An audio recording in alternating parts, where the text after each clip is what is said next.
Jerry Sushil has been a Lee Health volunteer for the last 5 years. It's just a feeling of, okay, did something good and maybe somebody feels better because I was there. Since he greets patients in the lobby and on the trolley, he's the first interaction many have at the hospital, setting the tone for the day. A lot of people need to talk. They want to talk about what's going on, and so we're listeners too. Taking an edge off of the anxiety that most of these folks are carrying.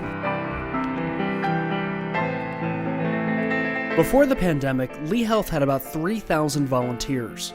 The program was suspended for a year because of COVID, and we now have about 1,300 volunteers. As she works to rebuild the program, Director of Volunteer Services Teresa Frank-Fahrner says there's a role for just about everyone. And they really change the mood of the staff and the patients and the visitors.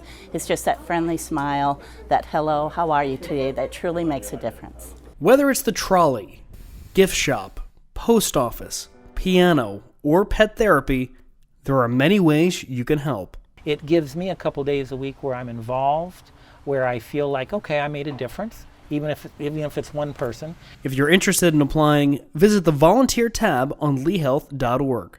For Lee Health, I'm Devin Turk.